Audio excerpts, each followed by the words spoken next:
नमस्कार दोस्तों, स्वागत है आप सभी का आपके अपने चैनल नॉलेज ट्वीट्स पर। तो चलिए देखते हैं आज का वीडियो। जैसा कि अनाउंसमेंट किया था मैंने कल ही कि हम लोग डेली बेसिस पे कुछ भी अगर क्वेरी आता है या फिर कोई डाउट होता है स्टूडेंट का तो उसको अब सॉल्व करेंगे और बताया जाएगा कि क्या होना चाहिए, ऐप्ट तरीका क्या है, क्या स्ट्रैटेजी होनी चाहिए, आपको क्या करना चाहिए, आपकी जो प्रॉब्लम है उसका सोल्यूशन क्या होना चाहिए। तो कल ही मैसेज आया था कि एक स्टूडेंट का कि वो बिहार दरोगा के भी एस्पिरेंट हैं and then he wants to crack BPSC also. तो इंटीग्रेटेड अप्रोच क्या होना चाहिए, बीपीएससी एग्जामिनेशन के लिए भी पढ़ना है और बिहार दरोगा के लिए भी पढ़ना है, तो वो कैसे होगा। ठीक है, तो देखिए दोनों में क्या डिफरेंस है, पहले ये आपको समझना होगा।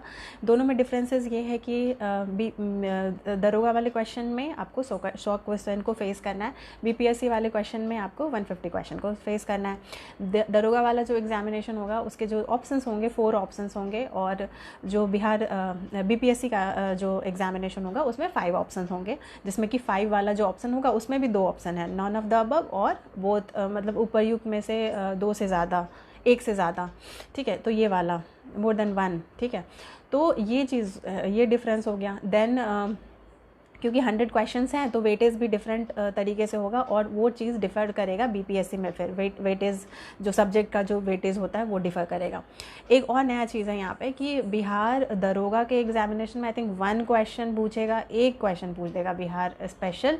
बट बीपीएससी को आप जानते हैं 25 to 28, 30 क्वेश्चंस भी बिहार स्पेसिफिक क्वेश्चंस आते हैं उसमें, जिसमें कि सबसे ज़्यादा जो वेटेज होता है वो बिहार हिस्ट्री का होता है।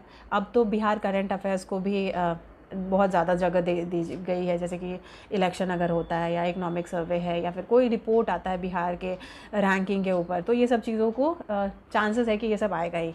तो यहाँ पे थोड़ा सा सिलेबस वाइज थोड़ा सा डिफ़र करता है।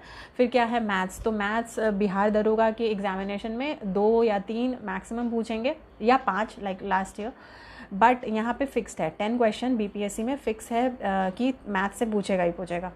ये भी डिफरेंस हो गया। अब क्या है, अब थोड़ा सा difference in the terms of books है, मतलब ये जो दोनों आपको क्वेश्चन पता चल रहा है उसमें इसको फॉलो या फिर उसको कंप्लीट करने के लिए जो बुक्स होंगे यहाँ पे वो भी थोड़ा डिफरेंस हो जाएगा। जो बिहार दरोगा के एस्पिरेंट है अगर वो होल सोल बहुत डेडिकेटेड होकर लूसेंट को कंप्लीट कर लेते हैं, स्पीडी की एक बुक है, क्योंकि करंट अफेयर्स भी ऐसा है ना कि बिहार दरोगा में आपको 28 क्वेश्चंस करंट अफेयर से देखने को मिल सकता है। Same is the case with BPSC also. BPSC में भी बहुत सारे जनरल करंट अफेयर्स के क्वेश्चंस आने लगे हैं, अब तो ज़्यादा ही आ रहा है, तो उसको कंप्लीट करना ही है। तो यहाँ पे एक चीज़ कॉमन हो जाएगा कि स्पीडी का बुक अगर आप पढ़ते हैं तो आपको दोनों एग्जामिनेशन के लिए टैकल हो जाएगा। बिहार दरोगा का एग्जामिनेशन में जो करंट अफेयर्स आएगा वो भी आपका कंप्लीट हो जाएगा एंड देन बीपीएससी के जो करंट अफेयर्स के क्वेश्चंस होंगे वो भी आप कंप्लीट कर लेंगे। फिर क्या है कि जो भी स्टैटिक पार्ट है, मैथ्स तो आई थिंक ऐसा होता है कि आप नहीं भी पढ़े तो आपको अगर फॉर्मूला है या फिर लास्ट 5 डेज़ में फॉर्मूला भी अगर देख लेंगे तो वो आप बना लीजिएगा मैथ्स। तो मैथ्स के लिए एकदम एक्सक्लूसिव मेहनत करने की वैसी ज़रूरत नहीं है। अब है कि पार्ट वाइज आपको मेहनत करने की ज़रूरत है, इंटीग्रेटेड वाला जो चीज़ है। तो इसमें क्या है, दोनों में यही चीज़ होता है कि मॉडर्न हिस्ट्री सबसे ज़्यादा, फिर एंशिएंट हिस्ट्री, फिर मेडाइवल हिस्ट्री। तो उसी तरीके से आपको पढ़ना है। अब क्या करना है कि लूसेंट अगर बिहार दरोगा के लिए अगर एनफ वाली बुक जो मानी जाएगी ना, तो Lucent is enough, more than enough. अगर आप उसको पढ़ लिए तो ऐसा होता है कि नहीं पता चलता, लगता है कि और पढ़ लें, लेकिन ऐसा है ना कि आप उतना पढ़ लिए ना तो एलिमिनेशन मेथड से भी आप बहुत सारे क्वेश्चन सॉल्व कर देंगे। तो Lucent is more than enough Bihar दरोगा के लिए। और फिर अगर बीपीएससी में अगर आप आते हैं तो लूसेंट, क्योंकि आप बिहार दरोगा के लिए किए हैं तो वो आपका करा हुआ है। एक्स्ट्रा आप क्या करेंगे, तो घटना चक्र की जो बुक आती है जिसमें बहुत सारे एमसीक्यू दिए रहते हैं, पास्ट ईयर के क्वेश्चंस, एंड देन बॉक्स में उसका एक्सप्लेनेशन दिया होता है। अब इतना अगर आप कंप्लीट कर लेते हैं तो फिर वही चीज़ आ गया, नॉलेज आपको हो गई है, अब आपको इसको इम्प्लाई करना है। ठीक है, तो फिर आप क्या करेंगे, उसको एलिमिनेशन मेथड से अगर जाएंगे तो आपको कहीं अपने आंसर पे पहुंच ही जाएंगे। जैसे कुछ नया कुछ दिख गया, ठीक है, तो वहाँ पे आपको ऑप्शन रहेगा ना, 4 ऑप्शन है तो उसमें से काट सकते हैं कि हाँ ये नहीं होगा, ये नहीं होगा, ये नहीं होगा, तो जो बचा वो आंसर होगा।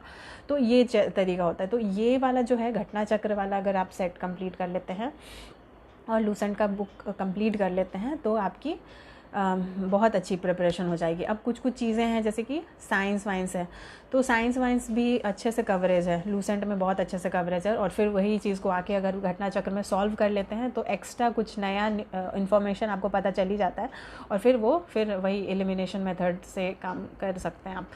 तो मेरे ख्याल से यही है कि आप लूसेंट के साथ साथ घटना चक्र को प्रिपेयर करिए। अभी बहुत टाइम है, क्योंकि अभी एग्जामिनेशन का जो डेट था दरोगा के लिए अनाउंस हुआ था कि 5 दिसंबर को होगा, बट पंचायत इलेक्शन की वजह से अब ये टलेगी ही एग्ज़ाम, और बीपीएससी का तो नोटिफिकेशन ही आउट नहीं हुआ है। तो अभी आप अच्छी तरह से इसको इंटीग्रेट करके पढ़ सकते हैं कि लूसेंट पढ़ें और जाके चेक कर लिए, अपना घटना चक्र का बुक बना लिए, तो वहाँ से चेक हो गया कि हाँ ये आता था, ये नहीं आता था। जो नहीं आता था उसको नोट कर लिए, उसको बार बार रिवाइज़ कर रहे हैं, तो फिर इस तरीके से आप इसको प्रिपेयर कर सकते हैं। तो मेरे ख्याल से यही होना चाहिए, तो फॉलो कीजिए इसको। और जो भी आपके क्वेरीज़ हैं, आपको जो भी क्वेश्चन समझ में आता है या फिर आपको लगता है कि ये चीज़ क्या कैसे करना है, ये मेरा प्रॉब्लम एरिया है, उसको कैसे डील करना है, तो आप ज़रूर से यहाँ पे कमेंट बॉक्स में अपना क्वेश्चन छोड़ सकते हैं। Will be taking that also. तो चलिए आज के लिए बस इतना ही। Thanks for watching.